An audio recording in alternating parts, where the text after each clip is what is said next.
Welcome to Drunk Bible Study. This show's mission is to read every single word of the greatest story ever told. A warning to our listeners, the hosts of this show are sinners, but they're doing their best. There will be drinking and there may be some swears. They did say they'd try to keep it clean, but I wouldn't put my money on it.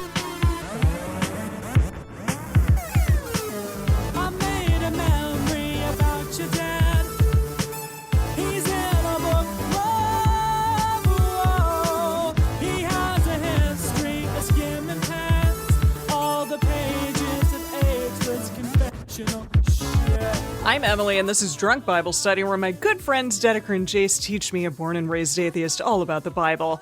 So, Jason Dedeker, how we doing on this bright, beautiful Thursday evening? Oh, I've been looking forward to this all week. It has been a very busy week. It's been a little bit of a crummy week in the chat with our listeners who are listening to the live show right now. Sounds like some listeners have had some crummy weeks as well. So I don't know about y'all, but beer and the Bible sounds like a winning combination right now.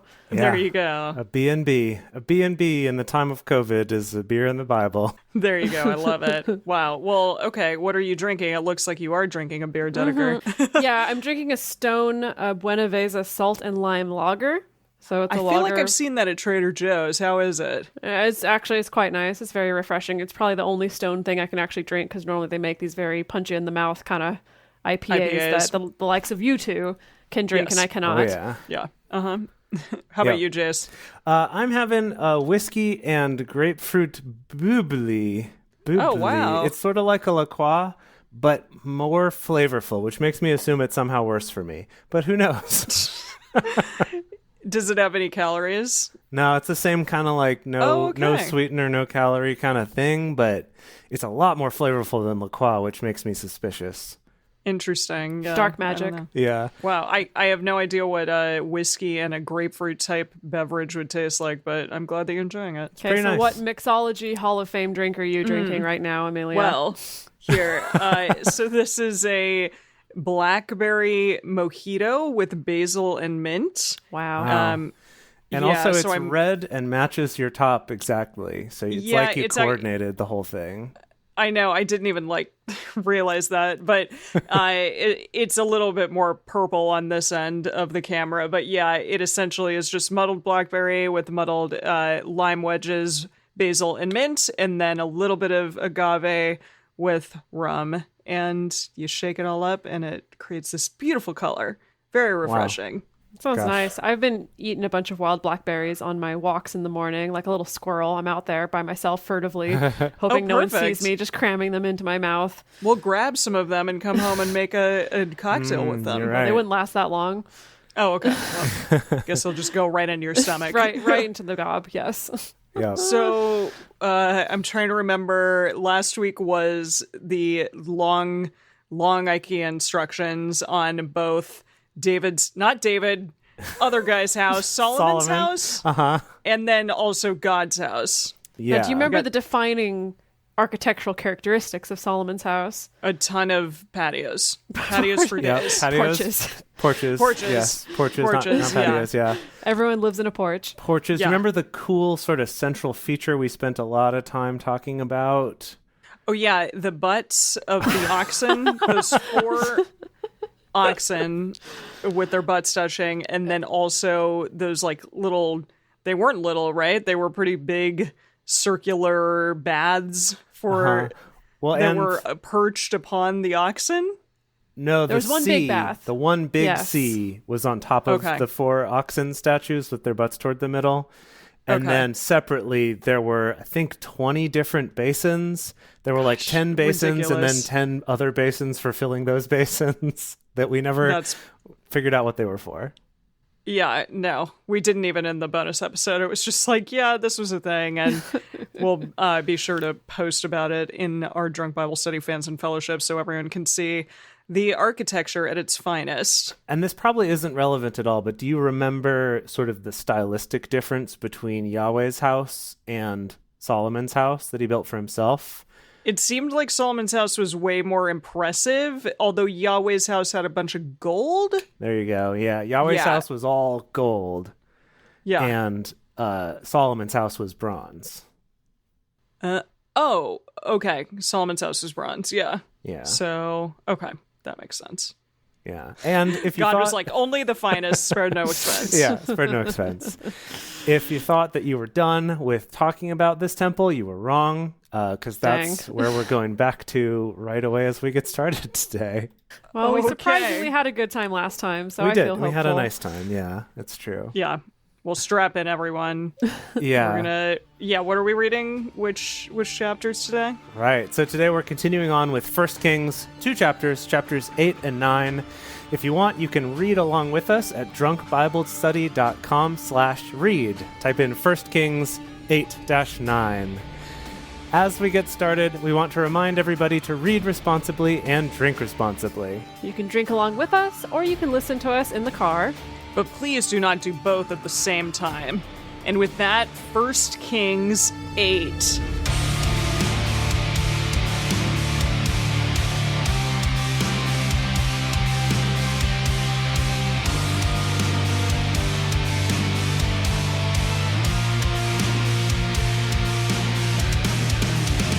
Just getting us so ready, like so metal. We're going to talk about these IKEA instructions. It's like the most metal IKEA instructions ever. Okay, here we go. Then Solomon assembled the elders of Israel and all the heads of the tribes, the princes of the fathers' houses of the children of Israel, to King Solomon in Jerusalem, to bring up the Ark of the Covenant of Yahweh out of the city of David, which is Zion. Oh, he's going to move it. They're moving it to the temple, and this is a very serious task because, as we all know, it's very dangerous and radioactive. Yeah. So, but wait a minute. He got all the princes to do this? Like, what if something happens, it slips, opens up, and then bam, like everyone's That's true. gone? All of your leadership gone in one fell swoop. That's true. what I'm saying. This is not maybe it was some sort of ritualistic thing. Like, it's a performance, right? It's a ceremony, so they have to be need there. Like a designated survivor, like exactly. not Keanu Reeves. Who's that guy? Kiefer Sutherland. Jace, you know. Yeah, you know Kiefer Sutherland. Yeah. I like this world, though, where Keanu Reeves is the designated survivor of all corporations and companies and teams. And he probably was around during this time. This is especially on our minds because literally just last night, Dedeker and I watched Bill and Ted's Excellent Adventure with my mom and stepdad. Oh, and wow. Boy, I think it holds up perfectly. I think it's great. I don't think I've ever seen that movie. Oh, it's pretty good. It's pretty wonderful. Yeah. All right, well, it'll go on the watch list for this weekend. Yeah, but the tiniest baby Keanu Reeves is in that. Yeah, so. he's a little child. Yeah. All of the men of Israel assembled themselves to King Solomon at the feast in the month Ethanim. Ethanim? Oh, that looks like the word Ethan, like Ethan Hawke. Okay, yeah. Good. I don't know. Yeah, which is the 7th month. Okay. Good. Okay, good. Which means nothing, actually. Right. It doesn't pertain to now. All the elders of Israel came, and the priests took up the ark. They brought up the ark of Yahweh and the tent of meeting, and all the holy vessels that were in the tent. Even these did the priests and the Levites bring up. The holy vessels. Yeah, so, you know. Yeah, I'm assuming like the little sacrificey things and the table you put the showbread on and the and the menorah and like all that stuff, yeah. Yeah, okay. They brought up the ark of Yahweh and the tent of meeting and all the holy vessels, were in the tent. Even these did the priests and the Levites bring up. King Solomon and all his congregation of Israel who were assembled to him were with him before the ark, sacrificing sheep and oxen that could not be counted nor numbered for multitude. Jeez, so they just like went haywire. Yeah, just non-stop sacrifices. They just lost track. Yeah. It's very sad. The priests brought in the ark of the covenant of Yahweh to its palace, into the oracle of the house, to the most holy place, even under the wings of the cherubim. For the cherubim spread forth their wings over the palace, the place of the ark, and the cherubim covered the ark and the poles of it above. Yeah, you remember when we talked about these cherubim last time? Very big cherubim that were touching both each other and the walls behind them, yes. But it sounds like they... Wait, did he put this in the temple? Yeah. Yeah. Okay. Yeah, so he had these cool cherubim that were all gold-plated, of course. Everything was gold-plated. Yeah. And that was in, what did they call it last time? They called it the Oracle. But it's like the room where they were going to put the ark, I guess. So that's what we're doing now, is we're moving it into that room that has these cool cherubim whose wings like cover the whole room or something. Okay. Well, I'm sure it was quite impressive. The poles were so long that the ends of the poles were seen from the holy place before the oracle, but they were not seen outside, and there they are to this day. Wait, I'm sorry, the poles were what? What are these poles doing? Yeah. I don't know. Wait, the poles you carry the ark covered with? the ark, and yeah, it says the cherubim covered the ark and the poles of it above. The poles were so long that the ends of the poles were seen from the holy place before the oracle, but they were not seen outside, and there they are to this day, which I doubt. Have they learned now how to build poles that are sturdy enough that can be very, very long but still support the ark, so that we don't have to keep exposing people to radiation poisoning by carrying these poles that are very close to the ark? That would be cool. Oh, We're getting requests for reading the message. James, do it, sure, yeah, okay. The message. Like 7 and 8. Like, read those two. Okay, yeah, verses. let me go back here. So I'm going to go back to 6, actually. So then the priests brought the chest of the covenant of God to its place in the inner sanctuary, the Holy of Holies, under the wings of the cherubim. The outspread wings of the cherubim stretched over the chest and its poles. The poles were so long that their ends could be seen from the entrance to the inner sanctuary, but were not noticeably farther out. They're still there today. This is a weird thing to flex about. Yeah, I don't. They're like, it was so big, but not like that big. Right. Not unreasonable. Come on. Yeah, but really huge. Also, it's weird that, like, I get that he's trying to modernize things in the message and says they're still there today. But when I read that, I'm like, oh, they actually are. But it's like, no, none of this exists anymore. So no. You'd think he'd put a footnote that's like, actually, kids, though, they're not. But they were when this was written. I don't know. Yeah, I don't know. I mean, I guess that's up to whomever is teaching you this Bible stuff at the time, because you're not reading it really by yourself. I don't know. See, I'm in the Tyndale camp of like, people should be able to read it themselves and it should be understandable. So let's translate it into English. Was Tyndale understandable? To the people at to the his time, yeah. Ironically. Okay. Well, because remember, Tyndale at the time, it was all in Latin. So he was kind of one of the first translations into normal human readable language. Yeah, that's a good point. Okay. Yeah. There was nothing in the ark save the 2 tables of stone which Moses put in there at Horeb, when Yahweh made a covenant with the children of Israel when they came out of the land of Egypt. It came to pass, when the priests were come out of the holy place... Wait, I thought that we used to have more stuff in there. Yeah, I thought that Aaron's rod, his flowering rod, was in there. His rod. Had that been removed since then, and now we're only left with the tablets? Oh, right, yeah, and Brady in the chat is pointing out that there was some mana. Right? And Stephanie says those golden hemorrhoids, although I don't know if those actually went in the ark. I think that was they were just next to him. Offered to the ark, yeah. I don't know. I guess they took everything out. They're like, okay, well, we gotta look into that, because that is suspicious if they're changing the story on us. Yeah, like, where did they go? Huh. Yeah, I don't know.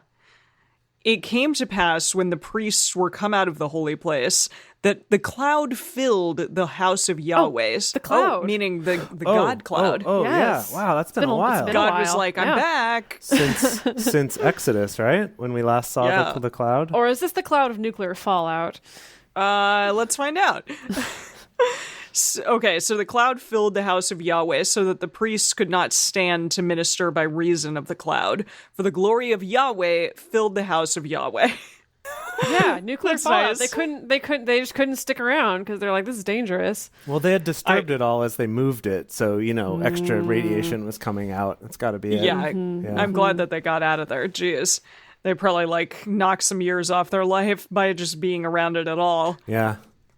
Then spoke Solomon, Yahweh has said... Wait, then spoke Solomon, Yahweh has said... Then spoke Solomon, colon. I think it's missing a colon, now this is what Solomon is saying. Solomon said, Yahweh has said that he would dwell in the thick darkness. I have surely built you a house of habitation, a place for you to dwell in forever.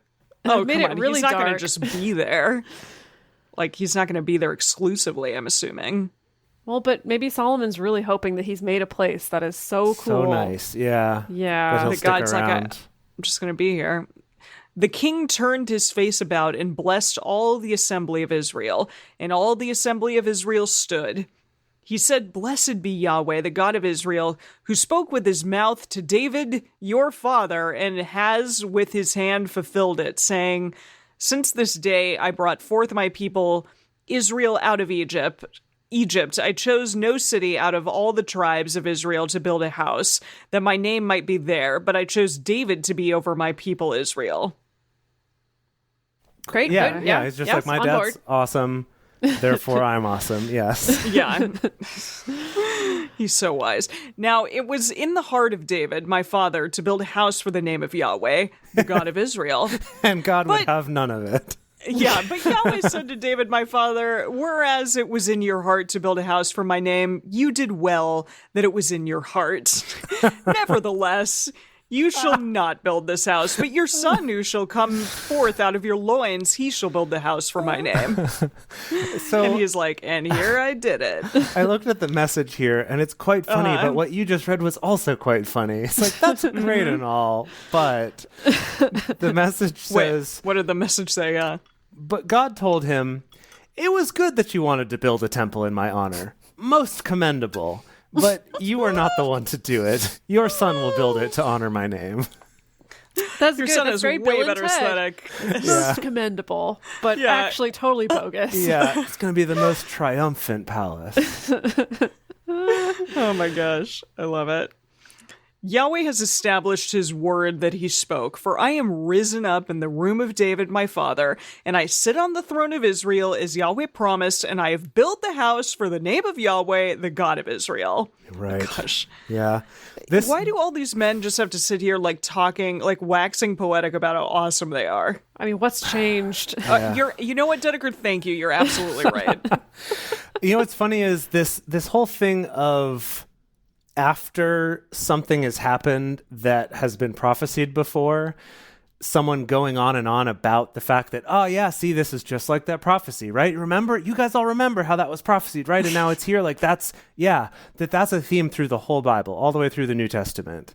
I didn't really put that together before until now. And I'm starting to remember, like, yeah, this has done a lot.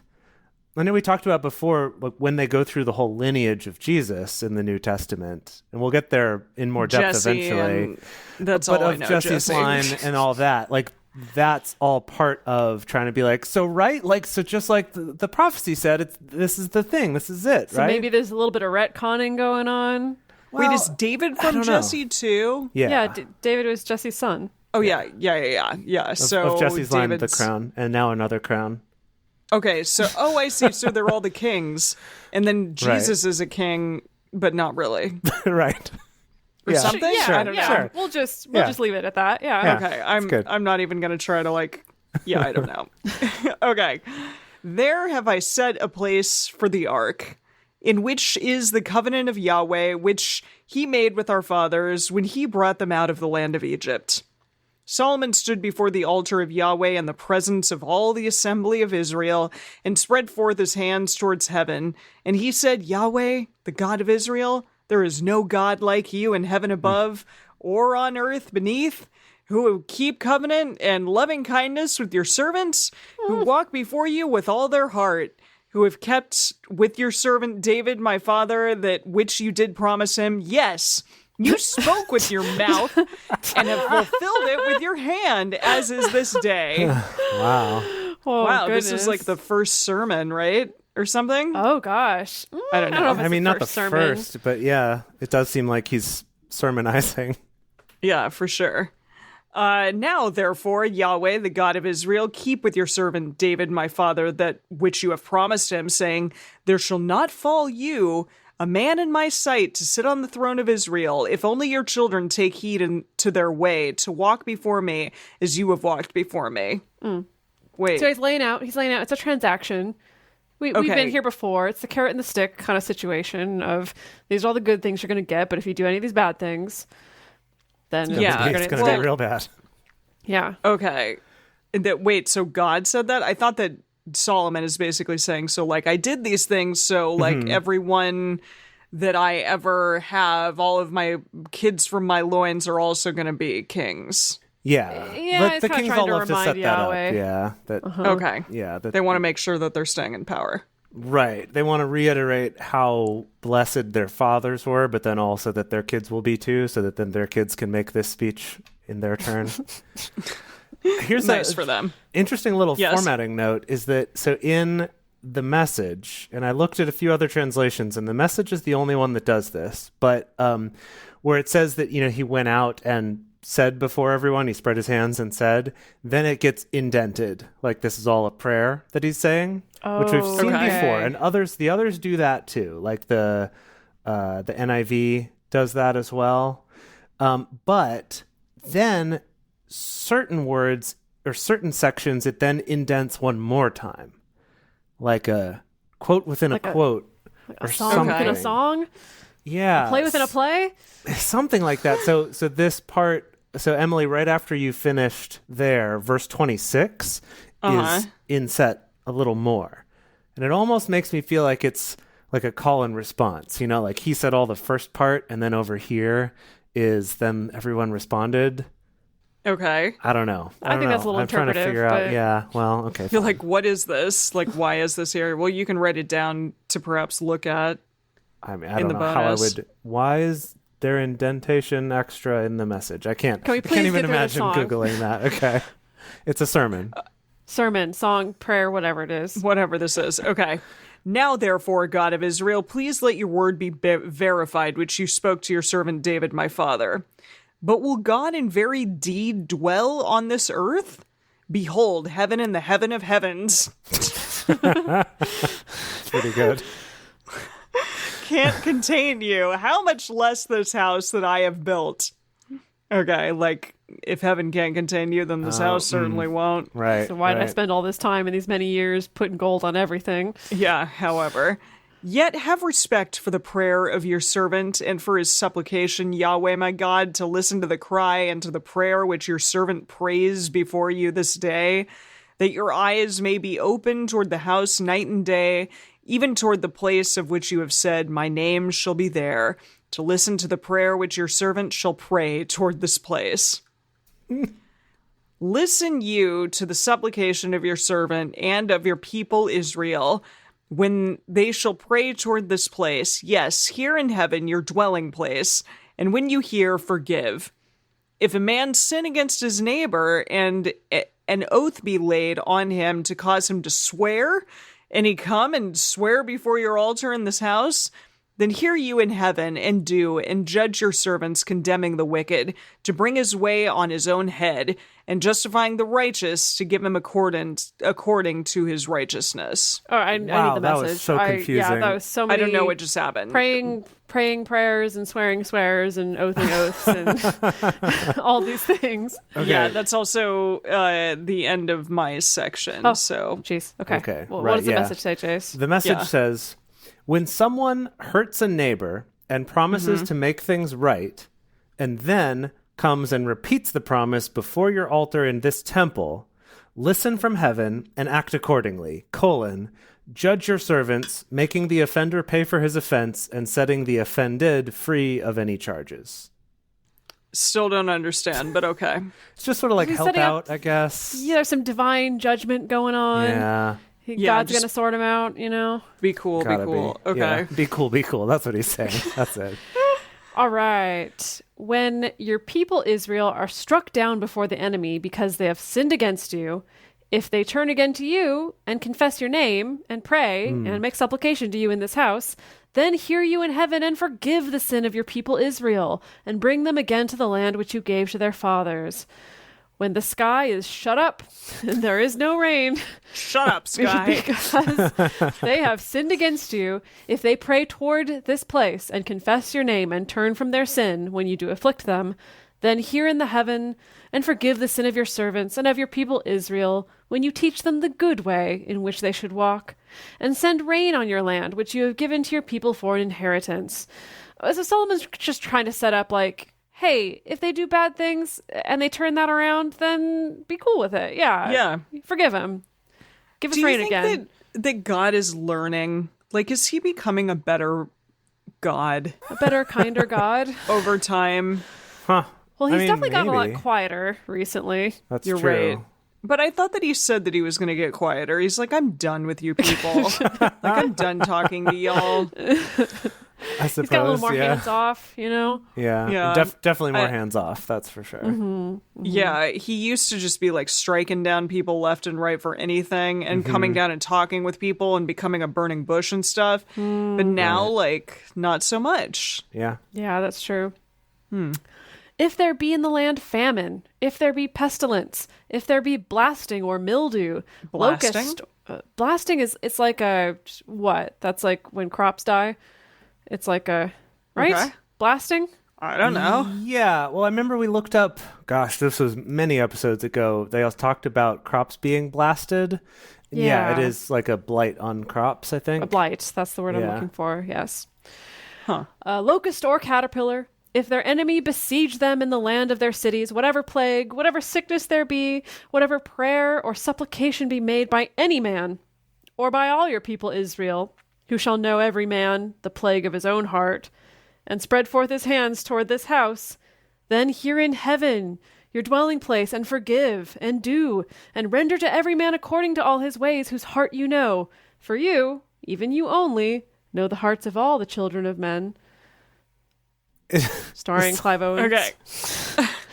Oh, that was a great movie. This reminds me of some like a prayer circle or something where you've got someone who kind of loses their train of thought partway through and just keeps kind of from your home that's heaven, because you know everything. And you know, if someone prays or if everyone prays or if just one person prays, I guess too, then you know, please, it's just they're kind of losing their train of thought as they go. Is this a thing that happens? Oh, sometimes. Yeah, for when sure. you're trying to improv a prayer, it can happen. Wait, what's a prayer circle? What is it? What does it sound like? Like, well, is it like if something is happening and a bunch of people get together and in a circle and pray about it? Yeah, you got it. Okay. Yeah, but the specifically the aspect that I think you're missing is that you all get together in a circle, and then it's just kind of like when you want to, you speak up and pray. And then when you're there done, might be one person who's kind of leading, maybe, Right. who kind of opens and closes as well. But then it's kind of open to just whoever wants to speak up can jump So in you have next. to talk out loud. Yeah. But so It's not like you're just yeah. together, like holding hands and praying silently. You could be. Okay. You could be. But generally, if someone You could says be a prayer holding onto a circle- sweaty hand for quite a while. Yeah. Yeah. We also, there was a church that I went to in college that did this not as a circle, but as part of every single Sunday in the, Oh my goodness. as part of the service. It was I couldn't kind of, handle it. there was a section that was just sort of opened up to anyone. And At Oberlin? yeah, at Oberlin, there's this little Seems American like Baptist church. That the husband and wife were the two pastors who ran it. They were actually super awesome, very liberal, like did essentially a wedding for their gay daughter and stuff. Oh, lovely. And they were like survivors of, like, one was a cancer survivor, and they were just really inspiring. They're really great people. They were awesome. I love them. But they would do this where they would just kind of open it up during the service, where there was sort of a section where anyone could speak up and offer up a prayer. And usually just a few people would add little things. But there was this one woman who was there every week who was normally real quiet and shy, but would speak up always during this thing. And it would kind of, it was like, I don't know, it was like she just improvised poetry. It was actually awesome. It was really, really cool. Beat poetry. Oh, that's cool. Yeah, kind of like a little bit like beat poetry, I guess. It was really, Bible really beat cool. poetry. Yeah. Nice. Well, that's cool. All the prayer circles I grew up in were a lot of like awkward teenagers just kind of gossiping out loud to God. That's exciting. Something else entirely. Oh boy. All right, I'm going to get back to the Bible. Moreover, concerning the foreigner, who is not of your people Israel, when he shall come out of a far country for your name's sake, for they shall hear of your great name, and of your mighty hand, and of your outstretched arm, when he shall come and pray toward this house, here in heaven, your dwelling place, and do according to all that the foreigner calls to you for, that all the people of the earth may know your name, to fear you, as does your people Israel, and that they may know that this house, which I have built, is called by my name. Meaning, wait. Hold on, Solomon. This is Solomon's house. Hold on, Solomon. So he's just like, yeah, let foreigners come from far and wide and listen to their prayers to Yahweh and make sure that they know that I did this. That's pretty good, yeah. That they know I'm responsible for this. It's kind of like my PR situation. Oh yeah, this is like a giant PR thing for him. Yeah. Yeah. He's got a good PR guy. Definitely. For sure. Okay. Himself. If your people go out to battle against their enemy, by whatever way you shall send them, and they pray to Yahweh toward the city which you have chosen, and toward the house which I have built for your name, then hear in heaven their prayer and their supplication, and maintain their cause. If they sin against you, for there is no man who doesn't sin, and you are angry with them, and deliver them to the enemy, so that they carry them away captive to the land of the enemy, far off or near, yet if they shall repent of themselves in the land where they are carried captive, and turn again, and make supplication to you in the land of those who carried them captive, saying, we have sinned and have done perversely, we have dealt wickedly. If they return to you with all their heart and with all their soul in the land of their enemies who carried them captive, I cannot stress this enough, that the enemies carried them off and made them captives, and pray to you toward their land which you gave to their fathers, the city which you have chosen, and the house which I have built for your name, Wow. then hear Gracious. you their prayer and their supplication in heaven, your dwelling place, and maintain their cause. This is the longest sentence I've seen in my life. Is this still one sentence? Wow. Okay. This is Wait, still one really? sentence. Goodness. Wow. There's so many nesting semicolons and colons and commas, and it's absurd.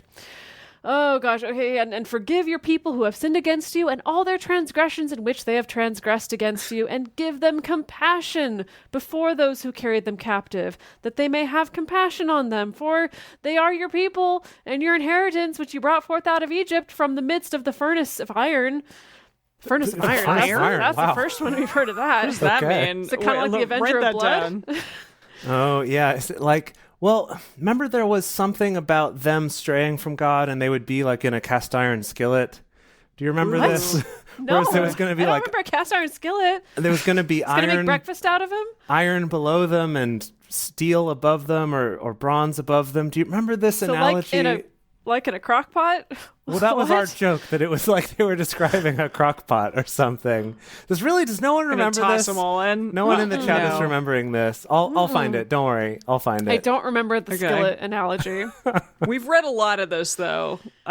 Anything could happen. I'm still not done with this sentence. Okay. Okay. Midst of the furnace all of means. iron, that your eyes may be open to the supplication of your servant and to the supplication of your people Israel, to listen to them whenever they cry to you. Period. Finally. Jeez.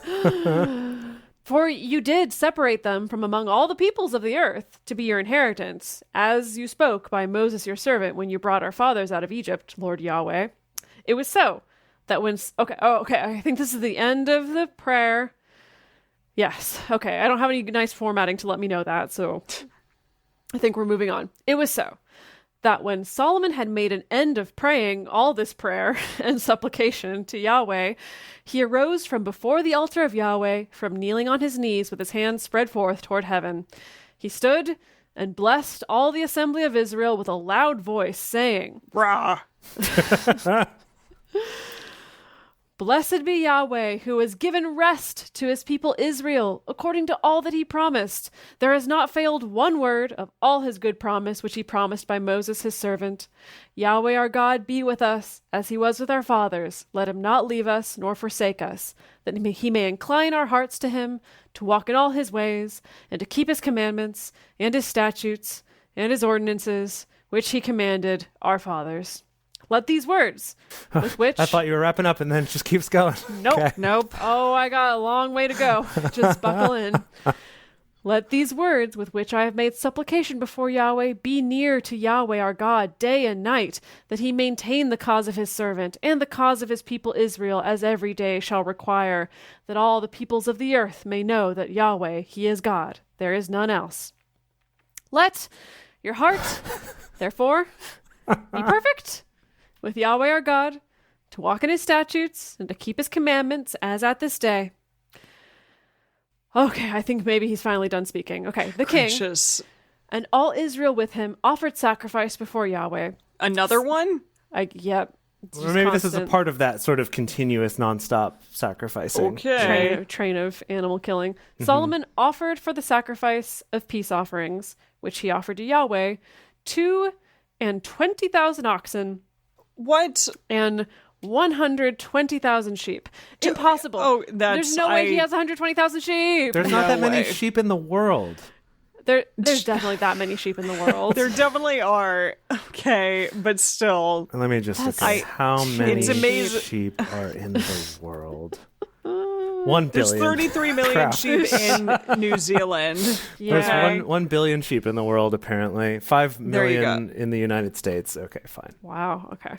Wow. So the king and all the children of Israel dedicated the house of Yahweh.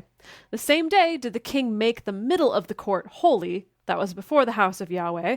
For there he offered the burnt offering and the meal offering and the fat of the peace offerings, because the brazen altar that was before Yahweh was too little to receive the burnt offering and the meal offering and the fat of the peace offering. Yeah, because there were 22,000 cattle and 120,000 sheep.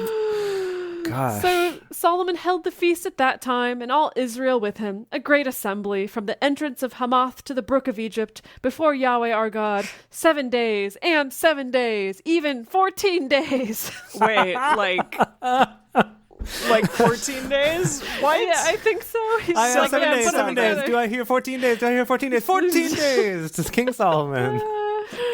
On the 8th day, he sent the people away. No, this must be the second get 8th outta day, here. so actually the 15th day.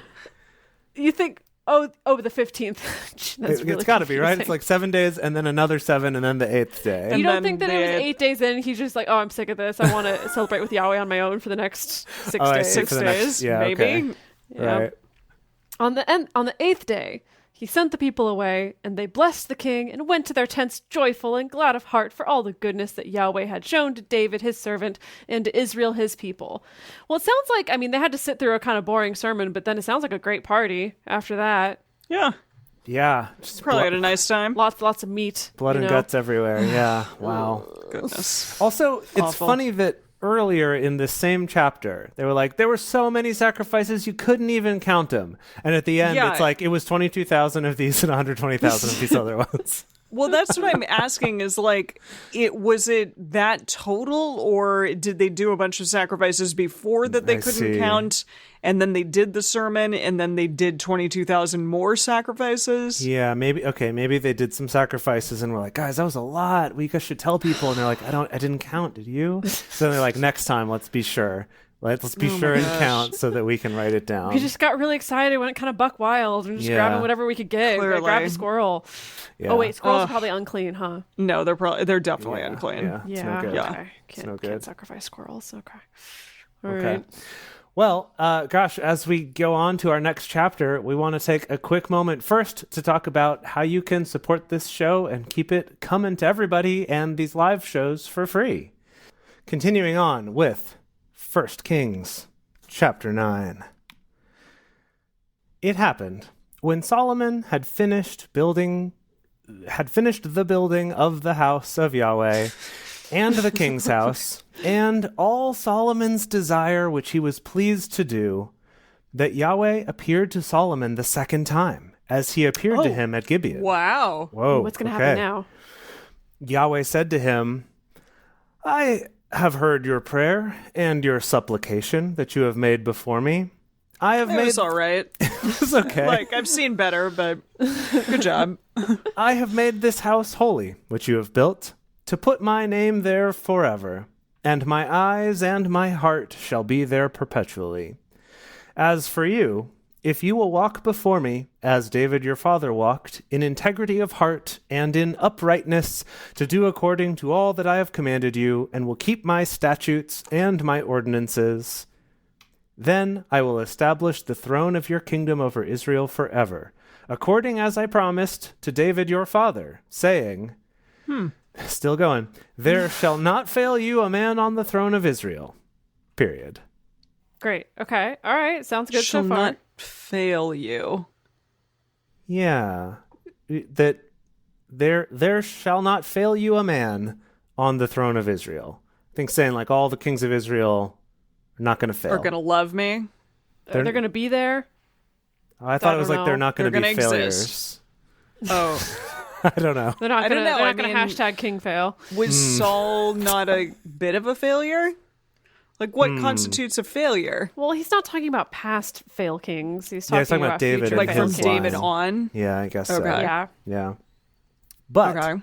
But if you shall turn away from following me, you or your children, and not keep my commandments and my statutes which I have set before you, but shall go and serve other gods and worship them, then I will cut off Israel out of the land which I have given Whoa. them. And this house which I have made holy for my name, I will cast out of my sight. And Israel shall be a proverb and a byword among all peoples. The byword is Double back. whammy. Double whammy. A proverb and a byword. We got to drink for byword. Yeah, it's been a gotta long drink for that. time. Yeah. Not since Job. My Oh, goodness. wow.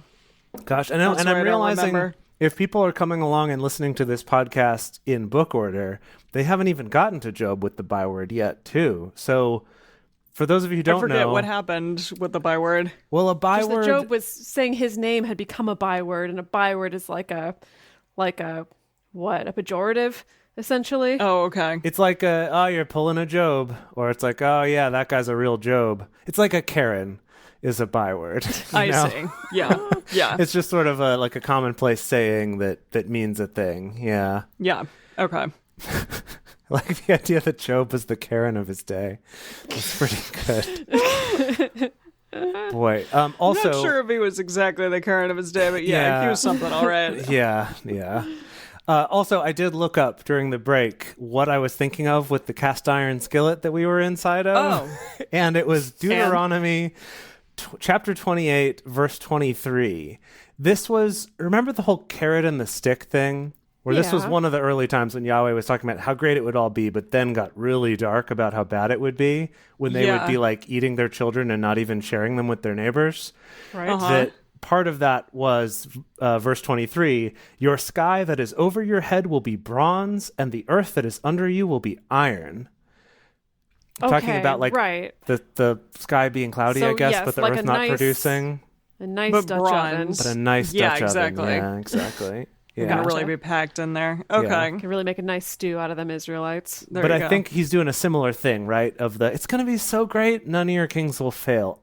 Unless, But they might. then it's going to be real bad. Yeah, Yeah. exactly. You'll be a proverb and a byword. Though, Terrible.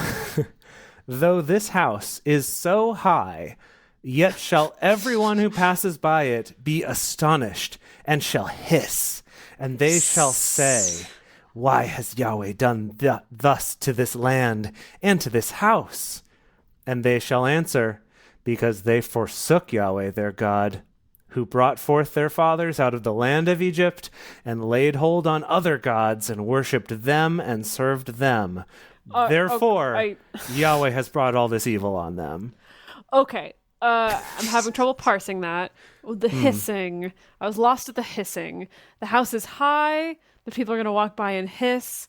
Yeah, I when don't it know what- has fallen. We're about we're still in the clause of like, if you don't keep following me, Yes. Yeah. right? But why is the house high then? Like it And was why high are and then it people hissing falls? at it? I guess I assumed he 'Cause they meant hate it. literally high, not like metaphorically high, but just that this is a big house and people are going to see it and go, ugh. Why? Hate This was it. such a cool house. Why did it all go so wrong? I see. Okay. It when it goes wrong, that's when people are going to hiss. Yeah. We're still on the it's gone wrong. We're still on the it's gone wrong thing. Okay. All right. Okay. Yeah, and they're all going to just hate it and be like why is it so gross here? And then they'll say, Yeah. oh, it's because they forsook Yahweh for other gods. Okay. Okay, end of that thought, I think. It happened at the end of 20 years in which Solomon had built the two houses, the house of Yahweh and the king's years. house. Yeah, seriously. Now, parentheses, now Hiram, the king of Tyre, had furnished Solomon with cedar trees and fir trees, and with gold, according to all his desire. Well, that was nice of him. That then King Solomon gave Hiram 20 cities in the land of Galilee. 20 cities? 20 cities. Goodness. Yeah. That's a lot. Wow. Yeah, it is. Well, I mean, that was 20 years worth of golden trees, so I guess that's how you earn some cities as a king. Wait, what do you mean it was 20 One years city worth per of year. golden trees? Well, he took him 20 years to build both those buildings. Oh, did it? That's what it literally just Yeah. it just said that. It's at the end of 20 years in which Solomon had built the two houses. Okay, all right, okay. But I don't know that the gold and the amount of years that it took to build the houses are the same thing. Like He was paying him on like a city per year kind of down payment situation. Okay, don't know. maybe one city per year. Yeah. Okay, but then they had to vest until he could get them at the end of Yes. it. Okay. Okay. Hiram came out from Tyre to see the cities which Solomon had given him, and they didn't please him. Oh, no. He gave him crappy cities. Oh, no. The city is junk. He said, What are you doing giving me Fresno? Put it in the garbage. yeah. He said, what cities are these which you have given me, my brother? He called them the land of Kabul to this day. I'm assuming Kabul means I wonder like... where this is. Means like more like Crapwool. Yeah, it means S-Town or something. Yeah. Oh. Love it. Kabul. Let me see if I can find that here in the message real quick. I mean, there is a real world city named Kabul. Oh, is really? there? Is yeah, it in a... Afghanistan. Oh, okay. And is it a bad place? That's all I know. That's okay, it. okay. That's We the don't end know. of my knowledge. Okay. There, it exists. The end. The message says that King Hiram said, "What kind of reward is this, my friend? 20 backwoods hick towns?" What? People still refer to them that It's 20 way. backwoods towns. Backwoods hick towns. Backwoods hick towns. I'm sorry, who wrote the message? Oh, we looked him up once. It's Yeah, not I important. forget his name. All one dude, though, amazingly. Yeah. Okay. I'm not surprised. Oh, my goodness. He's like, I call the shots on like what gets said in this freaking thing. Yeah. Goodness. He called them the land of Kabul to this day, which I guess means backwoods hick towns. Backwoods hick towns. Hiram sent to the king 120 talents of gold, which, again, if I look at the I message... forget what a talent is. Yeah. The message says, this is all Hiram got from Solomon in exchange for 4.5 tons of gold. Wow. Yeah, that's a lot. Okay, It's a lot of gold. Are they going to get in a big fight? let's find out. One can only hope we could get some action again after all this IKEA. Yeah. This is the reason of the levy which King Solomon raised to build the house of Yahweh and his own house and Millo and the wall of Jerusalem. What is Millo? Millo? Who is think it's Millo? What is Millo? Capital M-M-I-L-L-O. Millo. I guess it's a town or a cool thing. Maybe we could look that up for the cool bonus. thing? A cool thing. A Who cool built thing? it? It's called Millo. Write it down, Dedeker. It's a It's like a cool modern thing. art piece. I call it Millo. The message refers to it as the defense complex. In Whoa. parentheses, Okay. the Millo. So like the Pentagon? The okay. He built the Pentagon, but it's the Millo. And Millo. and the Makes wall it sound really cuddly. Yeah. And the wall of Jerusalem and Hazor and Megiddo and Gezer Hold on. are three Pokemon. What are those? Sorry. Definitely the Sound- three Pokemon. They- Pokemon. I was going to say it sounds like somebody who would be fighting Godzilla. Megadon I would give totally you fight Godzilla. Megadon. Yeah. Yeah, totally. I actually think that Megiddo and Hazor might have been on our Megiddo? biblical city. Megiddo? Is it Megiddo? Is it Megiddo? Is Yeah. that how it's Yes. spelled? Yeah. Yes. Okay. Yeah. Have you been there?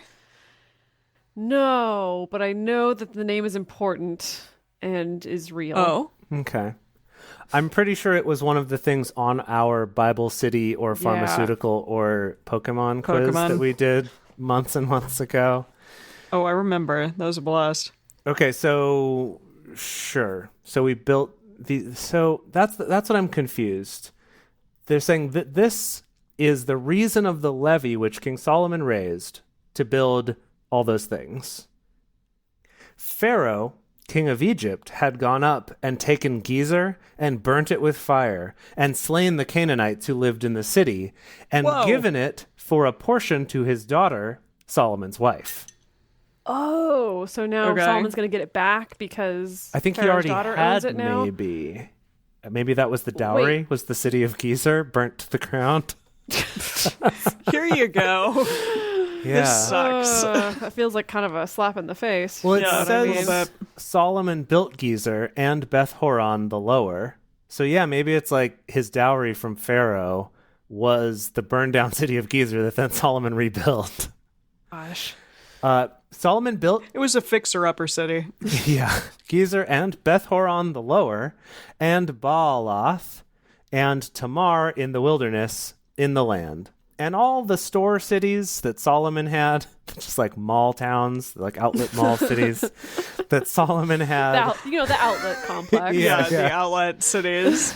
And the city for his chariots. And the cities. The city for his chariots. They're literally just cities that house his chariots. This is getting a little too 1% for me. Yeah. Okay, cities for his chariots and the cities for his... Or wait, no. I know what it is. This is like that stretch in Glendale that has all the car dealerships. Oh, yeah. Oh, you're right. Okay, There's so we've got one in the Van outlet Nuys mall as well. city. Yeah, or Detroit, as Stephanie pointed out in the chat. Right. Okay, so we've got the outlet mall city. We've got the car dealership city. And Next is the casino. And the cities for his horsemen. Maybe that's the casino city. I don't know. And that which Solomon desired to build for his pleasure in Jerusalem. Okay, there's the casino. Yeah, okay. There you go. Cool. And in Lebanon and in all the land of his dominion. So he built those kind of all over the place. He's going nuts. Yeah. He's going buck wild. Yeah. As for all the people who were left of the Amorites, the Hittites, the Perizzites, the Hivites, and the Jebusites, who were not the children of Israel, their children who were left after them in the land, whom the children of Israel were not able utterly to destroy, of them did Solomon raise a levy of bondservants to this day. So he enslaved them all. Great. Cool. Great and good. Yes. Cool. Okay. No one's surprised by this. But of the children of Israel did Solomon make no bondservants.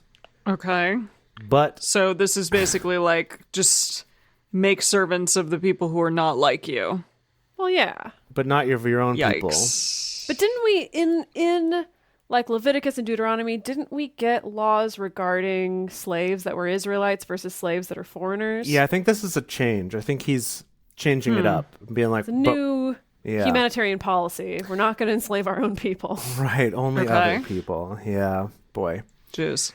But so he didn't make any bondservants out of the children of Israel, but they were the men of war, and his servants and his princes and his captains and rulers of his chariots and of his horsemen, each of which had their own city.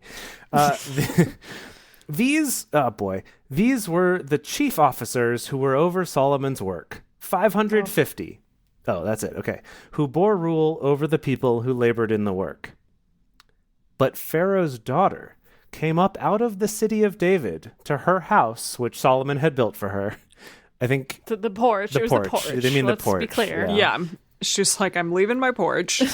No, she came up out of the city of David to her porch, which Solomon had built for her. I see. Then, then he did build Millo. Don't know how those two are related at all. Yeah, that's very strange. Which is the stronghold, the Pentagon. The Pentagon, yeah. So it was like the house was finally built enough that she could move out of the foreman's trailer actually into the house, and she's like, thank goodness. I know it's just a porch, but it's better than living in the foreman's trailer. Yeah. I am Pharaoh's daughter after all. Yeah. Right. Well, she was in the city Used of to better David. digs than this. Yeah, so she was just kind of at her other like apartment in the city, but hadn't been able to move into the country house yet or something. I don't know. Does he have other wives? They only ever mention her so far. I'm assuming that must be the most politically potent wife, or politically relevant wife. Yeah. He's got to have others. I mean, I know for a fact he goes on to have many more. Oh, really? More wives He's and probably concubines. already got a few. He's probably got many, but it seems like this is the one that's like the most significant connection. That's probably why they mention it. Okay. Yeah, she's the most. She's the most newsworthy. I see. Okay. Yeah. All the presses are talking about her. 3 times a year did Solomon offer burnt offerings and peace offerings on the altar which he built to Yahweh, burning incense therewith on the altar that was before Yahweh. So he finished the house. King Solomon made a navy of ships in Ezion-Geber, which is beside... First navy? A navy, yeah. Maybe they didn't have one before. I guess they were just kind of desert roaming before that. Yeah. He made explore new lands. a navy of ships in Ezion-Geber, which is beside Eloth, on the shore of the Red Sea in the land of Edom. Hiram sent in the navy his servants, sailors who had knowledge of the sea, with the servants of Solomon. They came to Ophir and fetched from there gold, 420 talents, and brought it to King Solomon. The end. Solomon is all the gold. I guess more gold? so, yeah. He needs even more gold? Also, No, he why would doesn't. Hiram send his servants and sailors to go with them when he already felt ripped off? Right? He already felt ripped off because he got these 20 crappy hick towns in exchange for his 120 talents of gold. And Is now he hoping to get more? Yeah, this deal seems like it's getting worse all the time. Right, but then Solomon just got 420 talents. So it's just, I don't know. This is weird. There's a theory floating around the chat that Hiram is in love with Solomon, and so maybe they have some kind of bad romance going on. Oh, They're caught in I a bad see. romance. Yeah, that makes sense. Yeah. Okay. Wow. Wow. Okay. Gosh. All right. So that was the end. That was the it. end, huh? That's it. Yeah. That's where we're going to end today. Okay. What did we even learn today? What even happened? Who even cares? Is there anything to care about? What happened? Is there anything to Towns. care about? It's done. He built it, and we're there. And he Pharaoh's talked daughters about. moved in. Yeah, that's cool. Right? He talked about how awesome he is. Oh Usual yeah, we had a stuff. cool sermon. We moved the ark into the temple, and its Nobody poles were so long. Died, but it might be a Chernobyl situation. I mean, maybe. moving that was cool though that the cloud of Yahweh occupied the whole space, and so the priests couldn't even go in. That was pretty awesome, and definitely supports our theory that it is radioactive. Oh, or, it definitely or something. Yeah, that was like And a chariot city and a horseman city and pleasure cities for Solomon. Just everything. Yeah, all those things. And then he ripped off Hiram. I'm really curious if this is going to come back. Like, do you think that Hiram, this sort of grudge that he's created with Hiram, might eventually pay off? That he'll. I hope so. We need some action. But I don't. We do. I don't know if it's going to pay off or if this is an example of, Solomon being crafty like all his forefathers and working out a way better deal for himself than for the other person. There's a long history of this going on. And so I don't know if he's like, yeah, you can have 20 cities in exchange for all this stuff. But like, I didn't tell you what kind of cities you would get. It's like it's the art of writing really clever contracts in such a way that it really heavily benefits Solomon and not the other person. It's the art of the deal, really. That does kind of fit with King Solomon kind of being smarter than everyone else is sort of how he's pitched to us. I thought he was supposed to be wise and good, though. Where's that wise and goodness coming out? Well, he's wise. We didn't say nothing about being good. Oh, really? Just wise. Yeah, just wise. That's true. That's true. He did just ask for wisdom, and Yahweh was like, you got it. Also, I guess he's wealth. Yeah, also wealth. Good job. Well, he definitely is both of those things, wealthy and wise. Good for him. Yeah. And someone's asking in the chat, have we cast Solomon? And it is good to remind everyone this is Michael B. Jordan. He nailed his audition, crushed it, as we expected him to. Yeah. I think he's crushing it right now. I mean, a lot of this is going to be very abbreviated in our movie because it's boring, but we'll eventually get to some action, I hope. Hopefully he can have like a fun scene where he has to do some action or something like that, like he did in Black Panther. That would be great. I know. I'm nervous that like nothing else is going to happen with Solomon and then he's just going to die. I feel like he's this character who's been talked up to us as kids raised in the church. And so far, there's kind of been the one story. I mean, there's the story of him killing all his political enemies right when he comes to power. And then there's the baby story. And that's it. So I'm really hoping he does some other things. I'm going to be really disappointed with King Solomon. I guess we'll find out. Yikes. Yeah, we will find out. Okay, awesome. All right, thank you everybody so much. We are really excited to continue on with this, hopefully eventually getting to some action, Solomon willing. Thank you all for joining us for Bible study today. If you want even more Drunk Bible Study, including ad-free episodes, early releases, and personal toasts on the show, become one of our patrons at patreon.com/drunkbiblestudy. If you enjoy the show, take a moment to subscribe and then write us a nice review on iTunes or Stitcher, letting other people know what you like about it. You can also join your fellow listeners in the Drunk Bible Study Fans and Fellowship Facebook group. Find us on Twitter at Drunk Bible Cast, on Instagram at Drunk Bible Study, or send us an email to info@drunkbiblestudy.com. Drunk Bible Study is created and produced by Emily Matlack, Dedeker Winston, and me, Jace Lindgren. Our theme song is Book Club by Josh and Anand from their album Home of the. For more information, visit us at drunkbiblestudy.com and check out our live shows at drunkbiblestudy.com/live. I made a memory about your dad. He's in a book club. Whoa. He's got a history of skimming past all the pages of ageless confessional.